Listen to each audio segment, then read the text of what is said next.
Sunday Afternoon Podcast. Siap, 1, 2, 3.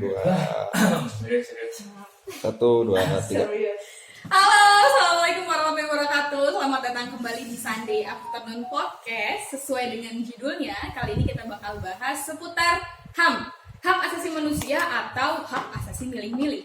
Karena kebetulan hari ini bertepatan pula dengan Hari HAM Internasional, yaitu tanggal 10 Desember.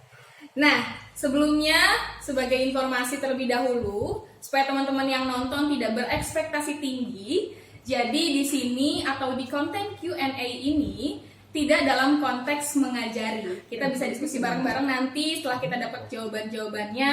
Pun juga kalau ada jawaban-jawaban yang salah-salah kata, ada keliru, teman-teman boleh komen di bawah atau boleh hubungi kami di IG Fakultas Hukum atau di Twitternya atau di emailnya, atau juga boleh DM nanti teman-teman yang sudah hadir di sini.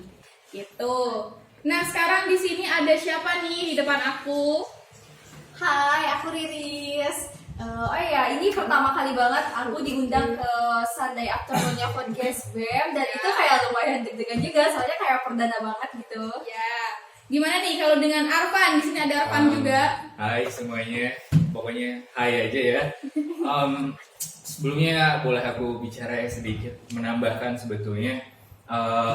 Ya, aku pikir diskusi atau podcast di konten ini aku pikir lebih baiknya dijadikan sebagai hal yang untuk berseru-seruan aja gitu, diskusi gitu. Jadi betul apa yang dikatakan Nurul bahwa di konten podcast ini kita tidak mengajari gitu, kita hanya bertukar pandangan saja gitu. Betul. Karena yang aku alami untuk sekarang ini hal-hal semacam kayak gini, hal-hal yang memang berkutat di ilmu pengetahuan itu jarang ada diskusi yang aku pikir ini nggak berat ya, jarang yang ada mengangkat diskusi-diskusi yang semacam seperti ini gitu. Jadi aku pikir ini konten yang sangat bagus dan program kerja yang sangat baik juga gitu, karena Terima kasih ya, Arfan. karena di sini setidaknya podcast ini memberikan menginfluence teman-teman sekitar mungkin untuk lebih peka terhadap isu-isu yang ada di terdekat gitu. Nah, itu dia. Jadi, teman-teman harap dimaklum ketika nanti jawabannya tidak memuaskan buat teman-teman yang sudah bertanya, dan terima kasih tentunya buat teman-teman yang sudah mengajukan pertanyaannya, baik itu secara pribadi, DM, atau di question box-nya. Oke, langsung aja ya supaya kita tidak terlalu banyak basa-basi, kita akan langsung ke pertanyaan yang pertama. Pertanyaan yang pertama datang pula dari seorang mahasiswa Universitas Kuningan. Iya, mahasiswa semua. Kita nggak akan sebut nama ya di sini karena itu tadi takutnya bentrok dengan privasi seseorang. Jadi kita menghargai hak privasi dari setiap orang ya. Pertanyaannya adalah, izin bertanya, HAM itu perlu gak sih? Karena sekarang banyak yang wujudnya manusia. Gimana nih kalau tanggapan dari Arfan dulu deh? Gimana ya? Sebenarnya lumayan rumit sih, dan pandangan aku terhadap HAM sendiri itu pertanyaan utamanya dia perlu atau tidak ya. Betul. Dan bagi aku HAM itu perlu gitu. Kenapa perlu? Karena aku pikir dengan adanya HAM hidup kita tuh bisa lebih teratur gitu. Dan HAM itu kan tidak hanya HAM itu kan mengatur dari segala unsur hidup kita, mulai dari bagaimana kita berpakaian dan lain-lain, bagaimana cara hidup, bagaimana cara kita berkeyakinan misalkan gitu, dan itu kan tergantung pada diri masing-masing. Dan bagi aku HAM itu perlu gitu. Cuman yang jadi pertanyaan besarnya adalah sudah sejauh manakah kita secara pribadi individu mengimplementasikan HAM. Jadi aku pikir kebanyakan orang di luar sana atau mungkin di sekitaran kita menganggap HAM itu hanya sebagai jargonistik saja. Oke. Iya. Berarti kalau pertanyaannya perlu, tentu perlu ya. Tentu perlu. Kalau dari Riz gimana nih, Riz? Ya, balik lagi ke pertanyaannya kan tadi kan intinya perlu atau tidak? Ya pasti perlu banget dong. Apalagi kalau misalkan kita lihat-lihat ke belakang nih, menilik-nilik ke belakang sebelum adanya sejarah perkembangan HAM sendiri, itu kan zaman dimana banyak banget soal kayak perbudakan, bahkan ada perdagangan anak dan wanita kan. Dan seiring berjalannya waktu, ada perkembangan HAM kan, kayak dimulai dari Magna Carta, perjanjian Magna Carta, terus revolusi Amerika, dan juga yang paling terkenal itu revolusi Prancis. Karena aku pernah baca dari satu buku lah, di revolusi Prancis itu kayak di revolusi Prancis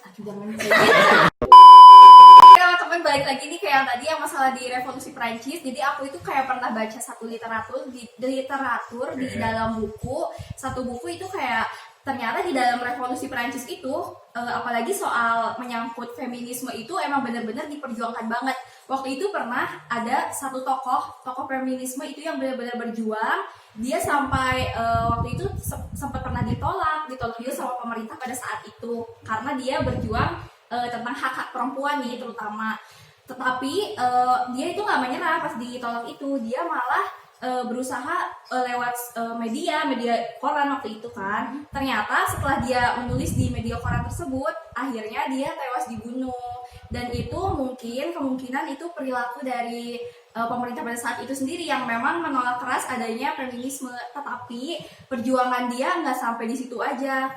Setelah revolusi Perancis beberapa tahun ke depan, itu ada lagi benar-benar perjuangan soal feminisme yang benar-benar memperjuangkan hak-hak wanita nih. Dan sampai akhirnya mungkin kalau misalkan pada saat itu nggak ada perjuangan feminisme, mungkin saya juga hari ini nggak bisa duduk di forum podcast ini untuk menyuarakan pendapat saya. Jadi terima kasih banget buat tokoh feminisme itu yang udah bikin perempuan jadi setara dan bisa menyuarakan hak-haknya. Iya. Lanjut ke pertanyaan yang kedua nih. Kenapa hak asasi manusia di Indonesia masih tajam ke atas, tumpul ke bawah? Contohnya dalam RUU Cipta Kerja, pemerintah lebih memihak ke pengusaha dibandingkan masyarakat. Banyak hak masyarakat dalam dunia pekerjaan yang dihilangkan, seakan-akan negara Indonesia tidak melindungi setiap hak masyarakat Indonesia. Oke, di sini kita koreksi dulu pertanyaannya ya, karena dia nanya hak asasi manusia masih tajam ke atas, tumpul ke bawah. Tajam ke atas ya harus memang begitu ya. Iya. Iya. Kalau persoalan atau yang masuk dalam pertanyaan mungkin konteksnya adalah kenapa hukum tajam ke bawah, tumpul ke atas, ya kan? Begitu. Kemudian dia contohnya adalah implementasinya ke RUU Cipta Kerja yang dimana sekarang menjadi undang-undang. Mungkin lebih ke pasal-pasalnya, isinya itu adalah lebih ke mensejahterakan pengusaha dibandingkan kesejahteraan masyarakat Indonesianya. Nah, kalau dari pendapat atau opininya Riris gimana nih? Sekali lagi di sini opini ya teman-teman, bukan jawaban benar atau salah. Jadi kalau tidak berkenan untuk teman-teman yang sudah bertanya, khususnya buat yang bertanya soal ini, boleh komen di bawah atau DM nih Ririsnya atau Arfanya. IG-nya dulu apa nih, Riris? IG-nya @riris MSRN_. Follow aja. Oke, Arfan? Kalau aku @ARFN FNGRHA. Oke, tuh boleh di DM. Underscore. Yes. Boleh di DM nanti kalau mau diskusi bareng. Yeah. Apalagi kalau buat teman-teman yang ada di Kuningan, kita bisa duduk bareng, diskusi bareng, ngopi bareng sambil ngobrolin soal HAM, ya kan? Nah, bisa tuh ya? Yes. Oke, lanjut jawab, Riz. Oke, kalau misalkan soal itu mungkin bisa lebih disederhanain lagi ya jawaban aku. Maksudnya ini opini aku sendiri, jadi teman-teman bisa cari literatur lain lagi dan referensi lain. Jadi simpel aja, kan si undang-undang itu kan produknya si politik itu kan para pejabat kan. Nah mungkin aja kenapa terkesan lebih mensejahterakan para pengusaha, karena ya mungkin si para elit politik dan pengusaha itu juga punya kepentingan sendiri-sendiri, yang mana di situ kayak mungkin dari pejabatnya sendiri bisa menguntungkan ke pengusaha, dan maupun dari pengusahanya sendiri bisa memberikan keuntungan kepada para pejabat. Makanya kenapa RUU Undang-Undang Cipta Kerja yang saat ini baru saja sudah disahkan itu terkesan malah lebih pro-nya terhadap para elit politik atau lebih pro-nya kepada pengusaha, gitu aja sih simpelnya. Oke, kalau dari Arfan gimana ya, Kak? Sebenarnya sama sih jawabannya. Idem. Gitu. Kalau dari aku sendiri sih mungkin karena produk hukum kita ada sangkut pautannya. Maksudnya produk hukum kita tuh masih menganut yang dulu kan. Maksudnya untuk memperbarui juga kan masih belum bisa, ataupun sangat sedikit lah yang baru diperbarui gitu. Jadi karena produk hukumnya adalah yang dahulu sejak zaman Hindia Belanda, produk zaman kolonialisme yang dimana itu sangat merugikan masyarakat. Jadi aku Oke. Kembali ya, tadi yang aku bahas bahwa ternyata aku pikir maksudnya ini pendapat aku yang aku ambil dari beberapa literatur yang pernah aku baca dan dari beberapa pengalaman aku lagi diskusi dengan teman-teman gitu. Aku pikir bukan hanya dari produk yang sebelumnya, maksudnya ada jejak historis gitu. Aku pikir di sini juga kita aku melihat bahwa hukum di kita tumpul ke bawah, tajam ke bawah, tumpul ke atas itu karena memang dari eksekutor produk hukumnya itu sendiri, dari si pembuat kebijakannya itu sendiri gitu. Yang mana kalau kita lihat di dewan yang katanya mewakili rakyat gitu kan, itu kan kebanyakannya memang punya kepentingan pribadi ya, sebagian mungkin ya, sebagiannya juga enggak. Dan kalau masalah terkait dari semacam aparatur negara gitu, yang aku dengar dari teman aku yang memang ya gitulah pokoknya ya. Ada hal-hal yang buruk lah menimbanya itu. Aku pikir memang sangat perlu ditegaskan lagi gitu untuk sistem hukumnya gitu. Jadi tidak hanya produknya aja yang kita arah untuk diperbaiki, tapi sistem hukumnya itu sendiri gitu. Kita ngomong polisi sensor yang sini sebenarnya. Gak apa-apa. Cerita ciunya gitu. Nanti kamu Ini kan opini ya. Nanti itu ada di rumah. Yang gue tanya nggak tahu main muter-muter. Dibawa. Oke, ini opini. Jadi itu ya buat kamu yang nanya soal kenapa sih hukum tuh tajam ke bawah, ya kan? Tajam ke bawah, tumpul ke atas. Karena dominan produk hukum tuh kan dibuat oleh orang-orang politik, orang-orang yang berkecimpung di bidang politik. Nanti akan kaitannya sama politik hukum. Matkul kita ya. Iya, kaitannya sama politik hukum.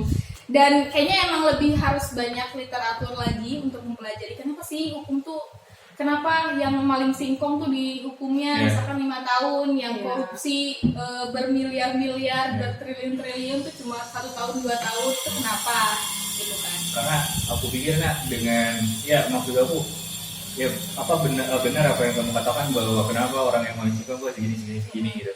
Kita lihat dulu nih ke belakang lagi gitu, apa penyebab utamanya dan sebagainya gitu, akar masalahnya gitu. Kita kita tidak hanya melihatnya dari sudut pandang hukum, tapi dari berbagai sudut gitu. Karena bagi aku sendiri hukum tuh bukan ilmu yang mutlak bisa tegak sendiri gitu.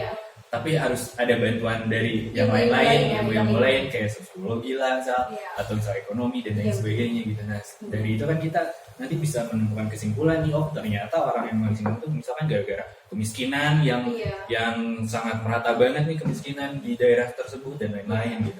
Karena kalau kita melihat dari sudut hukum sendiri kalau dari sudut hukum sendiri aku pikir itu jatuhnya dari jadinya perdebatan antara baik dan benar gitu, bukan menjelaskan dia kenapa maling gitu. Kalau aku pribadi sih gitu. Betul. Karena kalau di kita sendiri, di Fakultas Hukum sendiri itu ada mata kuliah hukum pidana yang dimana ada teori soal kenapa seseorang bisa dikurangi tuntutan pidananya, kenapa seseorang bisa dibebaskan dengan cuma-cuma, kenapa seseorang bisa bahkan lebih dari apa yang dituntut gitu ya. Kita belajar soal itu dan betul apa yang dikatakan oleh Arfan, kita tidak hanya melihat dari satu sudut pandang, tapi kita melihat dari berbagai sudut pandang gitu ya. Semoga terjawab ya buat kamu yang bertanya, dan kalaupun tidak, sekali lagi kita boleh diskusi bareng-bareng. Bukan begitu? Oke. Pertanyaan yang ketiga datang dari ada juga seorang mahasiswa, karena ini tagline-nya adalah mahasiswa bertanya, mahasiswa menjawab. Cail. Mana lagi pertanyaannya? Sebentar ya. Tapi diskusinya jangan banyak-banyak. Oke. Nah, ini dia.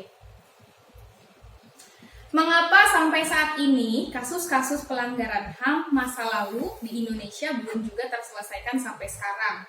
Contoh, 13 aktivis yang hilang tahun 98, Munir, Marsina, mengapa sampai saat ini belum terselesaikan? Ada apa di balik semua ini? Wah, dia nanya, kenapa nih? Ada apa? Oke, Berarti siapa dulu nih? Riris lah. Oke. Mau Iya. dulu atau perlu? Kamu dulu aja, kamu dulu. Iya udah nggak apa-apa. Oke lah. Ladies first. Silakan. Oke, feminisme ya. Oke. Oke, jadi gini sih, aku nggak bakalan jawab dengan secara detail ya. Aku bakal ngambil aja salah satu contoh kasus yang tadi. Contohnya Oke. itu kan pembunuhan Munir kan. Ya, ada Dari nih. beberapa referensi yang aku baca, jadi di dalam kasus pembunuhan Munir sendiri itu nggak ada tokoh tunggal, tapi itu melibatkan banyak sekali lembaga, bahkan lembaga negara. Nah, salah satunya itu BIN. Nah, si oknum BIN itu sendiri ada yang terlibat dalam kasus pembunuhan Munir. Dan itu kayak saat mau diungkap tersebut, si kepala BIN-nya itu kayak masih menutup-nutupi nih siapa sih pelaku ya, si oknum intel tersebut yang ikut dalam pembunuhan Munir tersebut. Nah, dari situ kan berarti dari negaranya sendiri kayak nggak ada transparansi gimana mau diungkap di persidangan, sedangkan data-datanya aja kayak kredibilitasnya aja masih kurang gitu. Jadi kayak kurang transparansi aja sih sebenarnya. Oke. Kalau dari apa gimana nih, Kak? Kalau dari aku sendiri sih, kenapa apa tadi itu pertanyaannya? Kenapa kasus HAM yang Nah, dulu kenapa- belum terselesaikan? Kenapa sekarang? kasus HAM yang dulu-dulu tidak terselesaikan ya? Aku pikir ini aku berpendapat bahwa memang negara itu enggan untuk mengakui kasus HAM yang terjadi gitu. Karena kalau kita lihat beberapa kasus HAM itu kan ada peran negara gitu di dalam kasus tersebut. Contoh Munir, tadi kan kamu Iya. bingung bahwa BIN gitu. Iya. Kita lihat bahwa BIN itu kan memang termasuk dari instrumen negara juga kan, pemerintahan dari negara juga gitu. Atau misal contoh jauhnya adalah genosida 65 gitu, dimana kalau kita baca literatur dari berbagai profesor misalnya John Rusala, David Hill, terus Wijaya Herlambang dan lain sebagainya, itu tuh dijelaskan bahwa memang ada peran negara gitu di situ. Dan misal kalau aku ngambil sampelnya genosida 65 ya, karena aku sependapat dengan apa yang dikatakan Profesor Ariel Herianto bahwa misalkan tidak ada peran negara di kasus genosida 65, itu akan menjadi kekerasan yang sporadis gitu, yang memang hanya akan akan terjadi di beberapa daerah gitu, tidak hanya akan menyebar dari Jawa sampai ke Bali gitu. Dan nah dari situlah aku pikir bahwa kenapa HAM yang dulu-dulu tidak mau diselesaikan atau tidak terselesaikan untuk sekarang itu karena memang negara enggan untuk mengakuinya gitu. Kalau aku sih gitu, cuman memang di sini resikonya adalah apakah akan menjadi suatu semacam kayak misalkan kamu terkena dampak buruk terus diingatkan kembali kan sudah Iya. suka ada trauma Lama-lama. gitu. Sejarah kelam. Mungkin logikanya negara adalah dengan ya ngangkeng masalah nah gitu ya bakal menjadi lupalah orang itu Iya. gitu. Mungkin gitu, cuman di sini kan kita pingin ada kejelasannya lah setidaknya. Sekali. Oke, pertanyaan yang selanjutnya. Nah, nih karena tadi di awal udah disinggung-singgung soal feminisme, soal kesetaraan perempuan dengan laki-laki, akan berkaitan pula dengan apa yang terjadi atau maksudnya kasus yang sering terjadi tapi sering pula diabaikan oleh negara juga tentunya ya. Dia bertanya soal Indonesia darurat kekerasan seksual. Kenapa RUU PKS gak kunjung disahkan, malah dihilangkan? Dengan alasan HAM, padahal seenggaknya kan bisa bikin para pelaku pelecehan dan kekerasan kapok dan tidak ada korban-korban lainnya. Gitu. Dia lebih ke spesifik kenapa RUU PKS nggak dikeluarkan dari prolegnas. Gimana nih guys? Arman dulu? Boleh, siapa aja? Kamu aja dulu. Arman dulu. Nanti bentar. Cuma nanti katanya. Kenapa? Siapa? Tadi ngomong sih? RUU PKS kenapa tidak disahkan? Gitu. Oke. Siapa dulu nih yang mau menanggapi? Mau Arman dulu? Kalau aku sih ya sangat menyayangkan ya RUU PKS tidak masuk ke prolegnas kalau nggak salah ya. Keluar. Ya keluar dari prolegnas gitu. Karena RUU PKS sendiri kan setidaknya bisa mengakomodir kekerasan seksual yang memang belum terselesaikan atau memang masih diabaikan oleh masyarakat ataupun oleh para penegak hukum lah gitu.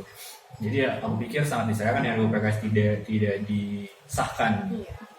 Dan terkait dari sebenarnya aku kalau boleh cerita ya, sebenarnya aku mulai tertarik dengan isu-isu pemberdayaan perempuan atau isu-isu terkait kekerasan, pelecehan dan sebagainya terhadap perempuan itu tuh baru-baru kemarin loh, beberapa bulan yang lalu gitu aku ada ketertarikan gitu.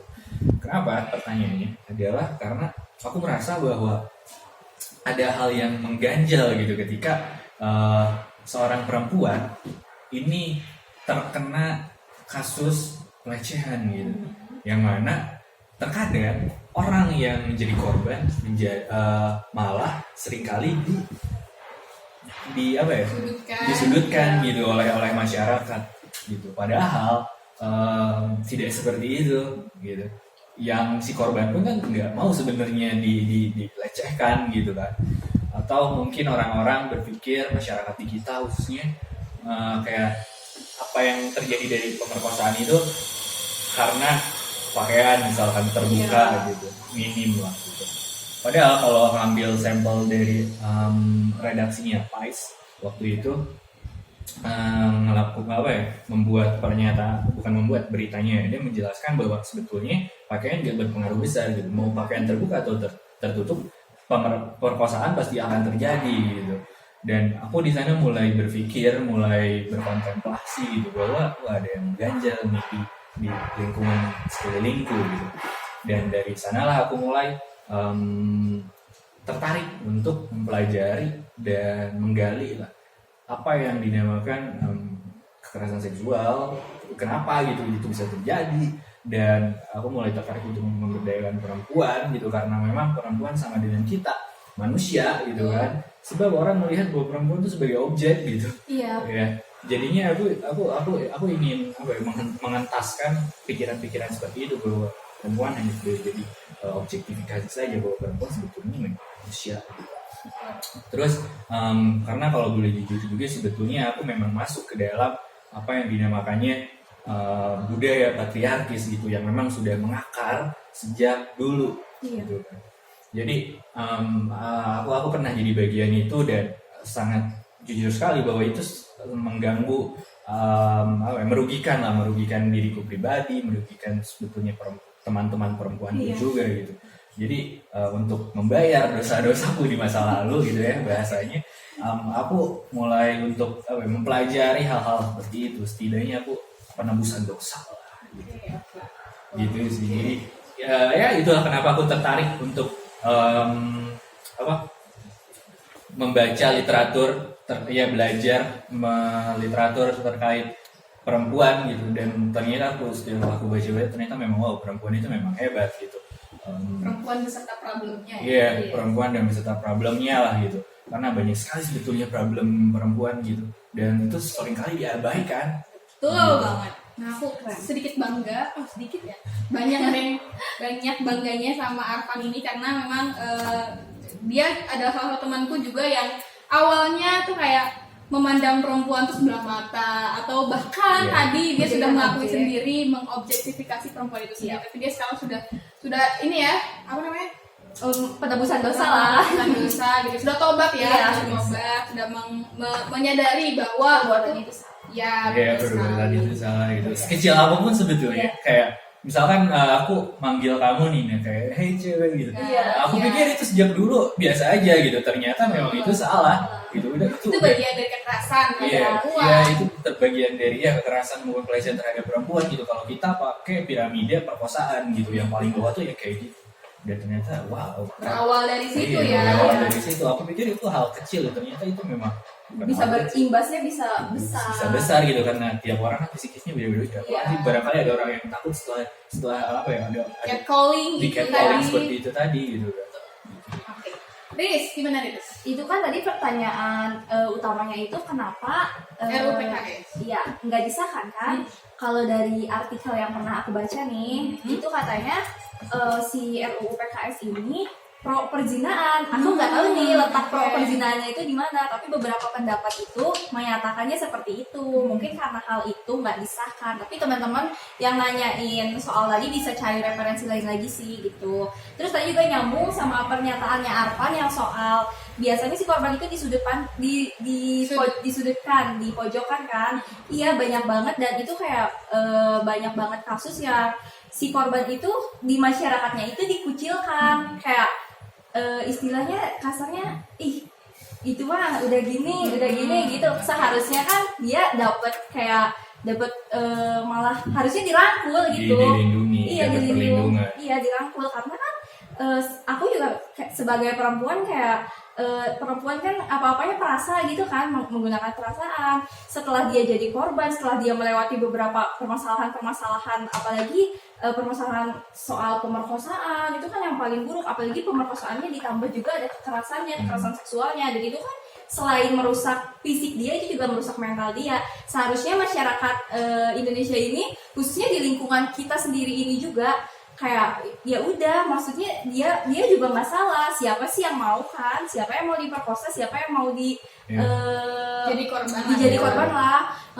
Jadi kayak ya udah, orang-orang yang di lingkungan si korban itu harusnya merangkul, bukannya malah tambah merusak mental dia gitu. Jadi kayak bukan menjustifikasi. Iya, jadi kayak udah istilahnya udah masa depannya rusak, tambah dirusak lagi. Jadi dianya kayak nggak ada kepercayaan diri buat bangkit gitu. Itu sih yang paling sering aku temuin, kasus-kasus yang seperti itu, bahkan di lingkungan aku sendiri gitu.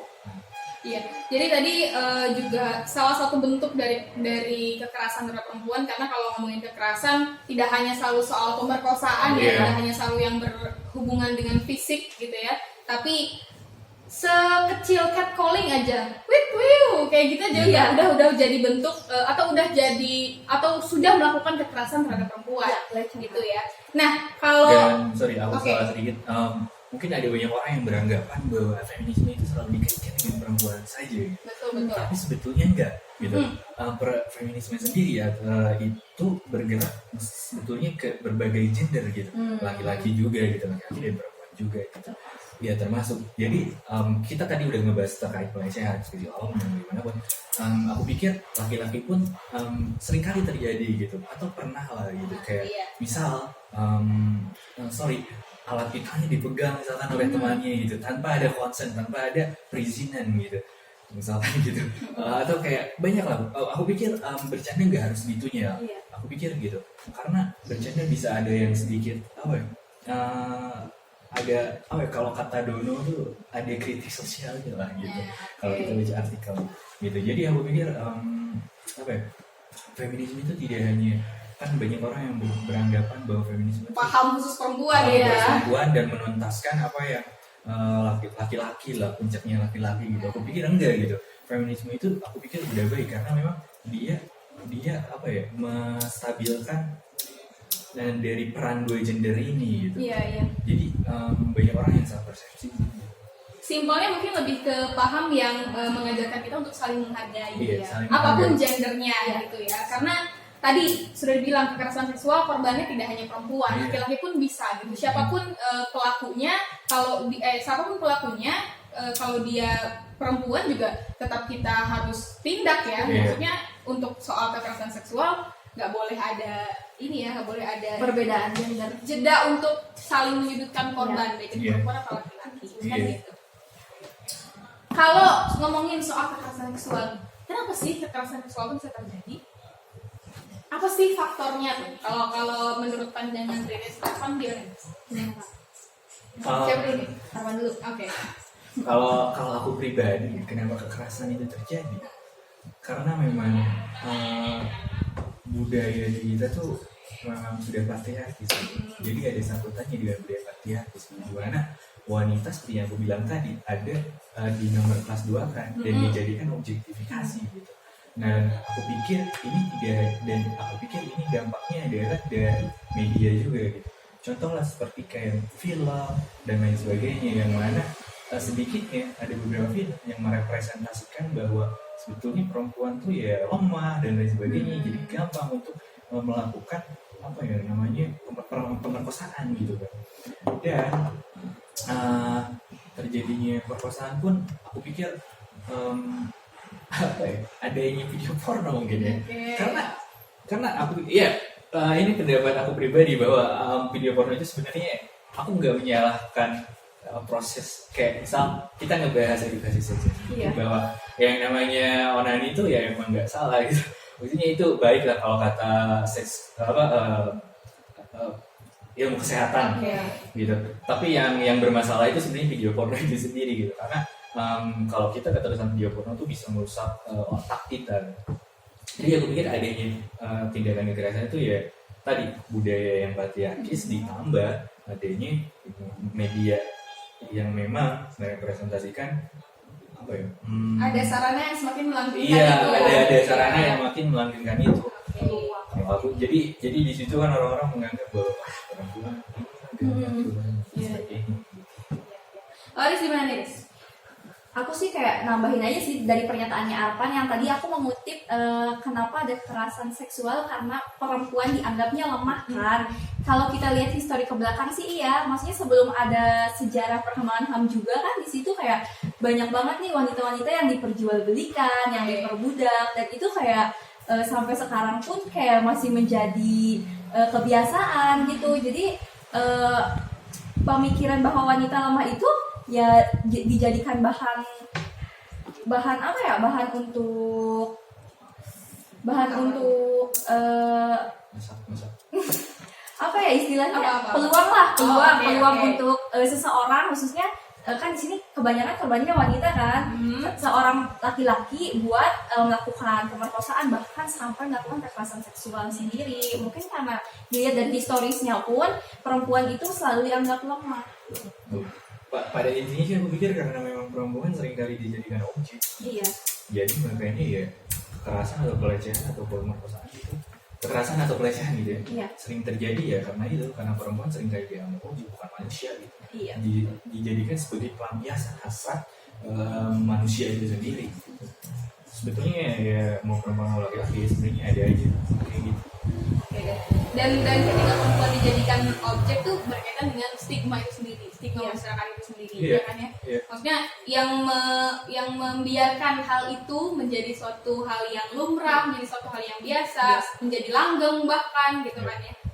Stigma masyarakat berarti ya. Ya, Faktor budaya, faktor masyarakat. budaya karena memang dinormalisasi gitu oleh Betul, masyarakat itu sendiri. betul. Dan kalau kita tarik ke belakang secara historis, secara sejarah, ini bisa kalau teman-teman baca bukunya, yang baca buku judulnya Ibuisme Negara, di sana dijelaskan berkembangnya kenapa perempuan seringkali direndahkan gitu. Dan sebenarnya banyak sih permasalahan perempuan itu, kayak misal dunia pekerjaan, dunia pendidikan dan lain-lain gitu. Publik maupun domestik Iya, ya. publik maupun domestik gitu. Contohnya kayak gini deh kasusnya. Aku pernah baca. Misalkan ada di satu lahan pertanian gitu. Perempuan dan laki-laki sama kerja. Iya. Cangkul. Campur padi-padi yang digebuk-gebuk. Apa sih sundanya tuh? Ini apa sih? Ya pokoknya pada Ya, digebuk-gebuk ya, lah. itulah. Dua individu ini mengerjakan pekerjaan seperti itu gitu. Oke, mereka digaji dengan sama gitu. Iya. Tapi misalkan kita pakai analisis gender, di sana ada perbedaan nih yang kontras. Apa? Kalau laki-laki biasanya seringkali dikasih uang rokok. Tapi kalau perempuan nggak sama sekali. Iya. gitu. Oke. Harusnya di sini ada kesetaraan gitu. Di mana perempuan harus dikasih uang rumah tangga misalnya untuk dapur dan masak dan sebagainya gitu. Dan di sini ya aku pikir harus apapun bidangnya harus ada kesetaraan antara perempuan dan laki-laki. Oke. Kita mengarah ke pertanyaan tentang rasisme. Jadi yang bertanya soal kenapa rasisme masih sering terjadi kepada saudara kita di Papua. Betulnya nggak hanya di Papua ya. Bahkan di lingkungan sendiri juga ada. Betul. Banyak banget. Ya. Jadi gimana nih? Apa nih rasisme masih sering terjadi? Iya, seperti yang tadi kata Isna bilang, bahkan bukan cuma di Papua, di lingkungan kita sendiri pun rasisme itu banyak. Kayak banyaknya kejadian-kejadian kayak gini. Misalkan kita ada seorang temen nih, teman kita ini kayak dari etnis atau ras yang berbeda. Contohnya aja kayak mata sipit atau kulit putih selalu dikaitkan dengan ras tertentu dan dijadikan bahan bercanda atau ejekan. Nah, kenapa jadi kebiasaan? Kenapa jadi hal yang lumrah? Karena emang salah satunya itu si pelakunya itu nggak dilaporkan ke jalur hukum. Padahal kan itu rasis itu oke lah dianggapnya dia bercanda, hanya bahan candaan. Tapi kan rasis itu bisa menjadi imbas yang besar, apalagi Indonesia ini kan masyarakatnya beragam kan, dan itu bisa memecah persatuan kalau menurut aku sih. Terus kayak karena nggak ada laporan-laporan untuk hal-hal rasis yang kayak gitu ke jalur hukum, jadi orang-orang yang anggapnya ya udah bakal jadi sebuah hal yang lumrah, dan juga nggak ada efek jerahnya, dianggapnya bakal selalu bercanda gitu. Padahal kan nggak boleh kan. Bahkan kalau kita mau menyelesaikan masalah rasisme di Papua juga, kita harus mulai dulu dari hal yang kecil. Rasisme di lingkungan sekitar juga, termasuk diri kita sendiri kan. Kalau misalkan diri kita sendiri udah bisa untuk mencegah rasisme, ya itu salah satu bentuk dukungan kita untuk menyelesaikan masalah rasis di Papua gitu.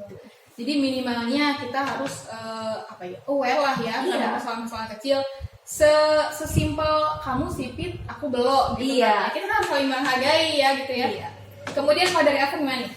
Kalau dari aku sebetulnya sama ya dengan Iris, bahwa aku tidak akan menyinggung mengenai hukumnya. Tapi aku berpikir bahwa sebetulnya memang untuk menyelesaikan permasalahan rasisme itu ya memang harus dari diri kita sendiri gitu, dimana kita harus menghargai satu sama lain. Sadar gitu ya. Sadar gitu bahwa memang mereka bagian dari kita gitu. Katakanlah beda ya tidak apa-apa gitu, karena itu emang dari sudah hakikatnya seperti itu, mata sipit dan lain sebagainya. Dan terkadang rasisme itu selalu menjorok misal mata sipit gitu, sekali disebut dengan Cina dan sebagainya gitu. Ada sentimen gitu, Apalagi sekarang lagi pandemi gitu ya. Sekarang lagi pandemi gitu, kan banyak orang yang kayak wah ini COVID-19 dari Cina, yang punya HP Xiaomi kena Iya betul banyak banget gitu. Dan aku kira memang itu bercanda, tapi setidaknya jangan Bentar, HP aku apa ini? Oh bukan Xiaomi. dan aku pikir bercanda seperti itu kalau aku nggak tahu ya, kalau ada orang, aku pikir ini jangan dinormalisasi lah. Karena memang udah menyinggung secara etnis juga. Iya mas. Jadi kalau kenapa rasisme masih ada, aku pikir ya karena memang masyarakat kita masih menormalkan kejadian seperti itu atau tindakan atau perilaku seperti itu. Jadi kalau memang sudah sadar bahwa apa yang dilakukan atau apa yang dipandang kalian itu adalah rasisme, aku pikir stop, kasih tahu teman kamu, bicarakan baik-baik, jelaskan gitu. Aku pikir dengan menghargai satu sama lain itu akan terjadinya sebuah perdamaian dan hidup akan indah juga gitu. Berbeda itu indah. Ya berbeda itu indah kan gitu. Jadi jangan selaras terus lah. Gitu. Berbeda itu pasti indah dan apa lagi? Ya kalau ngomongin kalau kaitannya dengan HAM kan milik setiap orang. Maksudnya setiap orang dalam artian kan tidak memandang ras, tidak memandang gender, tidak memandang kulit putih hitam gitu kan. Jadi ya itu hak mereka lah untuk misal punya seperti itu kayak mata itu. Iya. Oke. Jadi pada intinya kita harus sadar dulu ya teman-teman bahwa kita tuh sesama manusia ya, harus saling menghargai. Apapun itu gendernya, apapun itu rasnya, dari mana mereka berasal gitu ya. Iya, karena kita sebetulnya sama kan. Homo sapiens. Iya. Dari nenek moyang yang sama. Oke. Ngomongin nenek moyang nih agak kurang ini. Apa? Oke, ini kita beranjak ke pertanyaan terakhir. Wah, tidak disangka, tidak diduga, sudah di pertanyaan yang terakhir aja.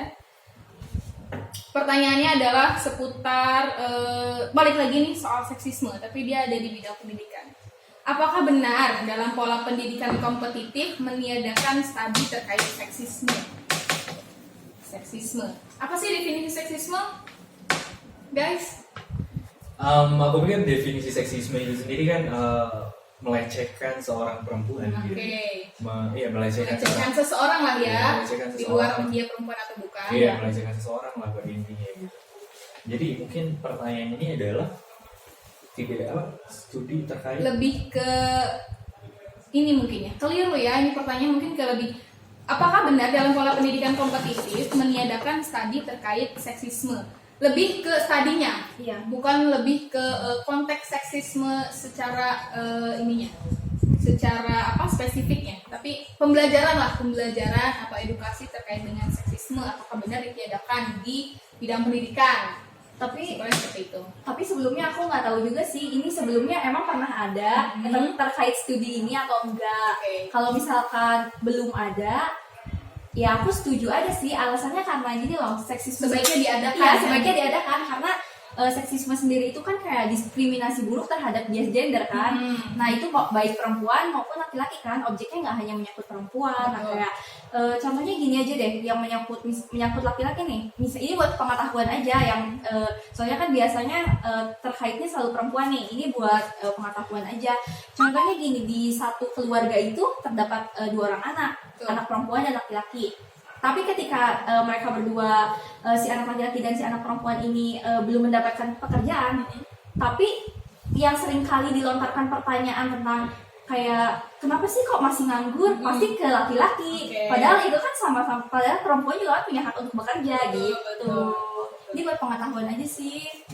Kalau bahwa seksisme itu nggak menyangkut hanya perempuan, Iya. objeknya laki-laki juga bisa. Oke. Sesimpel itu ya, maksudnya persoalan. Tunggu.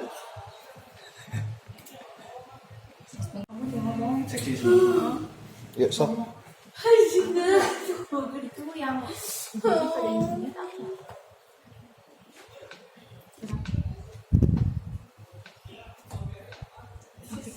Jadi mungkin lebih ke ini simpelnya, lebih ke di bidang pendidikan kita tuh sebenarnya sudah adakah atau belum terkait dengan studi seksisme ini? Gimana guys? Tadi Riris kan bilang ada ya, meskipun memang tidak ada, Sebaiknya diadakan. sebaiknya diadakan, dan aku sepakat gitu dengan itu. Sebab dengan adanya hal seperti itu kan, ya tadi kata contoh yang Riris bilang, adanya kesetaraan gitu. Iya. Dan kayak meminimalisir kekerasan atau pelecehan seksual di luar sana. Atau menganggap sepele Iya. perempuan gitu. Kesenjangan inilah ya, khususnya di lingkungan rumah tangga, gitu ya, di lingkungan kita sendiri. Kamu punya kakak laki-laki misalkan dengan adik perempuan, tapi yang harus atau yang lebih diprioritaskan untuk studinya lebih tinggi malah yang kakak laki-laki gitu ya. Karena aku pikir kan kalau kita ngebahas pendidikan itu sendiri kan, pendidikan tuh hasilnya adalah untuk memanusiakan manusia atau untuk menjadikan seseorang itu menjadi manusia seutuhnya gitu. Jadi mungkin beberapa orang banyak yang beranggapan bahwa pendidikan hanya untuk sebagai spesialis, artinya adalah untuk pekerjaan gitu.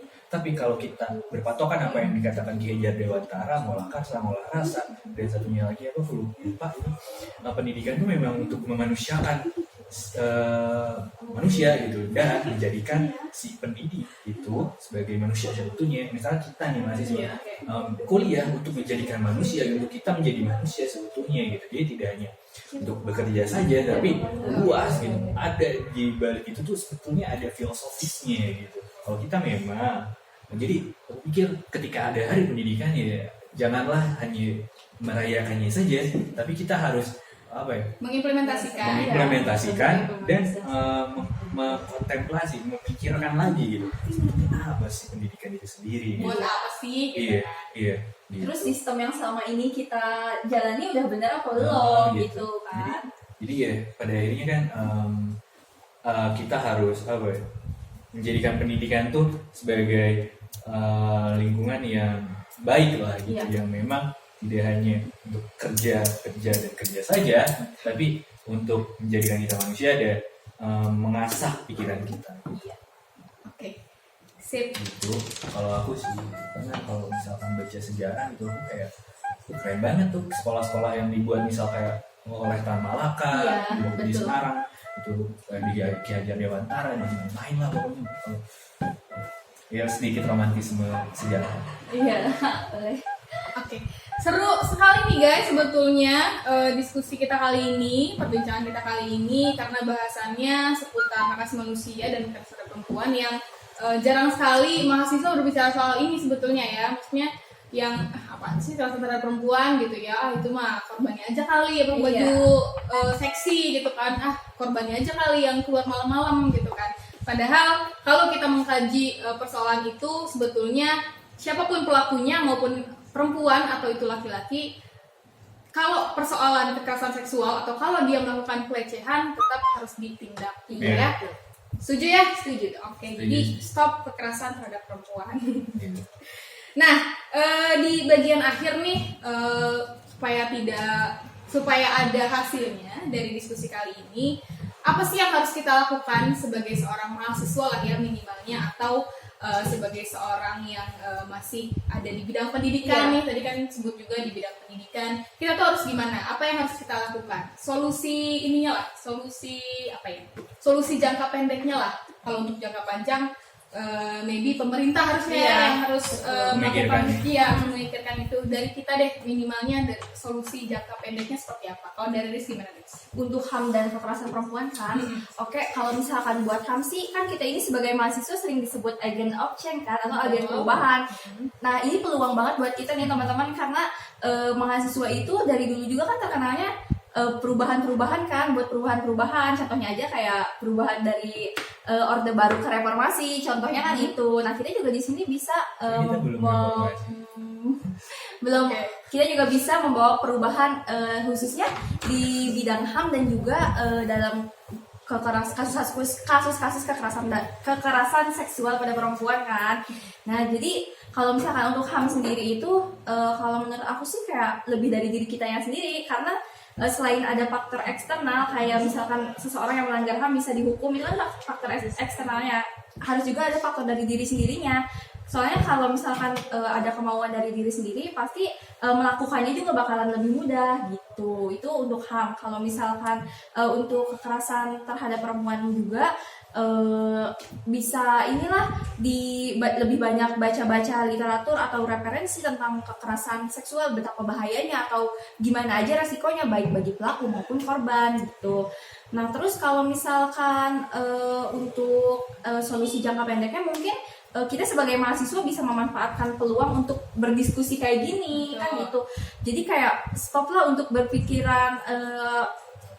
untuk apatis dan mulailah berpikir kritis sih kalau menurut aku, karena sekarang aku lihat kayak banyak banget mahasiswa yang bener-bener apatis sama hal-hal kayak gitu, bahkan yang ada di sekitar dia sendiri juga gitu. Jadi stop untuk apatis dan mulailah berpikir kritis. Semangat teman-teman. Oke, dari Arfan gimana? Oke, kalau dari aku sih kesimpulannya juga sederhana, bahwa aku ingin adanya khususnya di kampus kita gitu, diskusi yang memang membahas isu-isu yang seperti sekarang gitu, isu-isu yang memang contoh HAM dan kekerasan perempuan gitu, karena memang ini isu-isu yang sangat permasalahannya dekaden gitu, jadi dia tetap gitu tidak terselesaikan gitu, karena Stuck gitu ya? Iya, stuck gitu, karena permasalahan ini selalu ada gitu, dekaden. Dan aku pikir dengan adanya diskusi seperti ini, ada orang-orang bisa terpengaruh lah untuk ikut serta dalam merubah keadaan yang memang buruk gitu. Jadi aku cukup dengan diskusi aja sih, dan ya saling menghargai mungkin ya, untuk ya pokoknya kehidupan yang baik dan nyaman lah gitu. Dan apalagi udahlah mungkin gitu aja, karena memang untuk jangka kecil juga kan, jadi ya dengan adanya diskusi atau misalkan mengadakan seminar-seminar gitu yang memang menyentuh isu-isu yang sangat krusial, itu aku pikir solusinya sih. Gitu. Jadi orang-orang kan ikut terpengaruh gitu, berpikir oh iya gitu. Ya, jadi teman-teman semuanya, sayang sekali kita harus sudahi diskusi ini di podcast ini harus disudahi. Sunday Afternoon Podcast, dan mereka pertama kali juga mahasiswa kita mahasiswa yang first gitu ya, episode yang mendatangkan mahasiswa. Kemarin juga episode pertama mahasiswa juga. Iya, mahasiswa, tapi kan dengan Vital Pemuda. Oke, tonton. Oke, jangan lupa subscribe, like, komen. Baru pakai AdSense ya? Apa? Diaktifin AdSense. Belum. Nanti ya. Biar dapat cuan. Oke. Ya, siap nanti ya. Oke, terima kasih idenya. Oke, jadi pada intinya kesimpulan konten hari ini atau diskusi hari ini adalah berbicara soal HAM, karena HAM adalah milik setiap orang, maka kita harus menghargai HAM masing-masing dari setiap orang gitu ya. Kemudian kalau berbicara soal kekerasan terhadap perempuan, mari kita sebagai mahasiswa nih, buat teman-teman yang mahasiswa, manfaatkan momen selagi menjadi mahasiswanya untuk banyak-banyak diskusi, banyak-banyak bertanya, banyak-banyak bertukar pendapat, khususnya soal isu kekerasan terhadap perempuan. Karena ini merupakan isu yang sensitif, tapi kalau kita mengkaji lebih dalam, menjadi sesuatu yang bisa menghasilkan perubahan ya, minimalnya di lingkungan terdekat, kan gitu. Nah, kebetulan di episode selanjutnya kita akan tetap membahas isu kekerasan terhadap perempuan khususnya di Kabupaten Kuningan. Makanya stay tune terus dan jangan lupa subscribe, like, komen. Tadi kalau ada jawaban-jawaban yang kurang berkenan, tidak memuaskan dan lain-lain, teman-teman bisa hubungi kontak BM Fakultas Hukum yang nanti akan tertera di description box. Juga boleh DM di IG-nya teman-teman yang ada di sini, IG-nya Arfan dan IG-nya Riris. Nanti kita cantumin juga. Oke. See you teman-teman di episode selanjutnya, di Sunday Afternoon Podcast selanjutnya. Sekali lagi jangan lupa subscribe, komen, dan like. Dah, assalamualaikum warahmatullahi wabarakatuh.